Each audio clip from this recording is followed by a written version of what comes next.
Have you ever wondered how the New York subway, a marvel of architecture and engineering, came to be? It all started back in the early 20th century, in the year 1904. The creation of this vast network was no small feat, especially given the city's dense population and built environment. The architects and engineers faced a multitude of challenges, from the logistics of construction to the balancing act of maintaining the city's hustle and bustle. The original 28 stations were designed by George Hines and Christopher Lafarge, who chose the Beaux-Arts style to lend a touch of elegance to the otherwise utilitarian infrastructure. These stations, with their ornate details and symmetrical design, were not just functional, but also aesthetic masterpieces, setting the tone for what was to become one of the world's most iconic subway systems. So that was the birth of the subway, an architectural feat that changed the face of New York forever. The subway didn't stop growing after 1904. Oh no, it was just getting started. With the dawn of the 1910s and 1920s, the subway system in New York City began expanding at a rapid pace. This period, often referred to as the expansion era, marked a significant shift in architectural design from the ornate Beaux-Arts style to a more practical and streamlined aesthetic. It was a time of immense change and growth, and the subway was at the heart of it all. The driving force behind this expansion was the introduction of the dual contracts in 1913. This agreement between the city and the Interborough Rapid Transit Company and the Brooklyn Rapid Transit Company led to the construction of new lines and stations, effectively doubling the size of the subway system. The dual contracts not only facilitated the expansion of the subway, but also brought about a change in the architectural design of the stations. The Beaux-Arts style, characterized by its grandeur and ornate detailing, was largely abandoned. In its place, a more practical and streamlined design took precedence. This shift was reflective of the changing times. The city was growing, and the subway needed to keep up. The new design was simpler, but it was efficient, practical, and more suited to the needs of a rapidly expanding city. The stations built during this era were less about making a statement and more about serving a purpose. They were designed to be functional, to accommodate the increasing number of passengers, and to withstand the test of time. Despite the shift from ornate to practical, these stations retained a certain charm and character, each one unique in its own way. The expansion era was a pivotal time in the history of the New York City subway. It was a time of growth and change, of practicality over grandeur. But it was also a time that left an indelible mark on the city's architectural landscape. The expansion era not only extended the subway's reach but also introduced a new architectural aesthetic to its stations.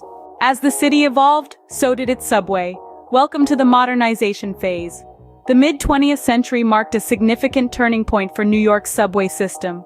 This was a time when the city was rapidly changing, and the subway had to keep pace. It was during this era that stainless steel trains were introduced, marking a significant departure from the traditional wooden carriages of the past. These trains were sleek, durable, and represented the city's march towards the future. But the modernization phase was about more than just new trains. It was also about a shift towards a more modern and functional architectural style. Subway stations were redesigned with functionality and efficiency in mind. Gone were the ornate decorations and intricate designs of the past. In their place, we saw the rise of clean lines, minimalistic design, and a focus on practicality. Of course, we can't talk about the modernization of the subway without mentioning the role of Unimark International.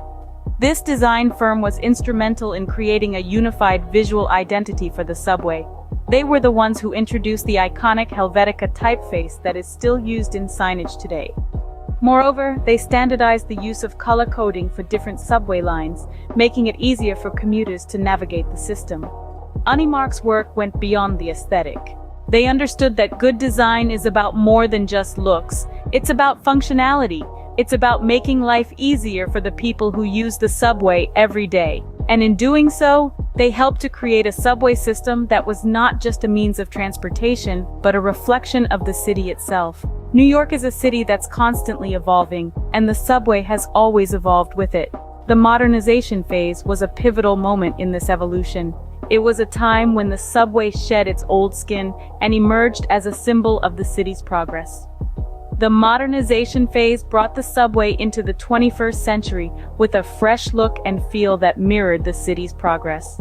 What if I told you the subway is not just a transit system but a vast underground art museum?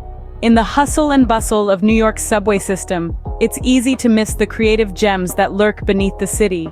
Yet since the 1980s, art has been an integral part of the subway's fabric. The integration of art into the subway was not just a casual decision, it was a purposeful endeavor to enrich the commuting experience. The Metropolitan Transportation Authority's Arts and Design program has been pivotal in curating these installations, transforming mundane subway stations into vibrant art spaces. Take a moment to imagine the mosaics at the Times Square station. They're not just mere decorations, they're creative narratives that capture the spirit of the city. Designed by artists Jane Dixon and Jacob Lawrence, these mosaics are a love letter to the city's energy, representing the diverse array of people and cultures that make up New York. Then there are the bronze sculptures at the 14th Street station. Created by artist Tom Otterness, these whimsical figures add a touch of humor and playfulness to the otherwise routine subway ride. They're hidden in plain sight, waiting to be discovered by the observant commuter. These artistic installations serve a dual purpose. They not only beautify the subway but also engage the commuters, sparking conversations and inspiring moments of reflection amidst the daily grind. Art in the subway goes beyond traditional forms. It also includes digital displays, light installations, and even music performances. It's a dynamic space where art continually evolves, mirroring the ever-changing face of the city above. So the next time you find yourself on the platform, waiting for your train, don't just stare at your phone. Look around, admire the art, engage with it. Let it surprise you. Let it make you think. Let it inspire you. Next time you're rushing to catch a train, take a moment to appreciate the art around you. It's part of what makes the subway so uniquely New York. As we look ahead, one question remains: what's next for the New York subway? The future of the New York subway is a tantalizing blend of architectural innovation and artistic expression, with a number of ambitious projects on the horizon. Some are already underway, others are mere proposals at this stage, but all point to a subway system that is constantly evolving, just like the city it serves. One of the most anticipated projects is the ongoing 2nd Avenue subway. The first phase of this mammoth undertaking was completed in 2017, and the next phases promise to bring new subway lines to underserved areas of Manhattan. Each new station is not just a transportation hub, but an architectural masterpiece. They are designed to be spacious and modern, with sleek, streamlined aesthetics, and they will feature state-of-the-art technology to make commuting more efficient and enjoyable. Then there's the proposed Brooklyn-Queens connector. This new streetcar line would run along the waterfront, connecting neighborhoods that are currently underserved by public transportation. The project is still in the planning stages, but it has the potential to radically reshape the subway map and the architectural landscape of these boroughs. But it's not just about creating new lines and stations. The subway of the future will also be a canvas for artistic expression. Just as we've seen with the stunning mosaics and sculptures in existing stations, future projects will continue to integrate art into their design. The aim is to create spaces that are not only functional but also aesthetically pleasing, where commuters can appreciate the beauty and creativity of the city even as they rush to their destinations. Of course, these are just a few of the projects and ideas that are currently being explored. The future of the New York subway is a vast, uncharted territory, full of potential and possibilities. As the city continues to grow and change, so does its subway. Who knows what architectural marvels the future holds? So, we've taken quite the journey today, haven't we? We've traveled from the birth of the subway, where the foundations were laid for a transportation system that would define New York City.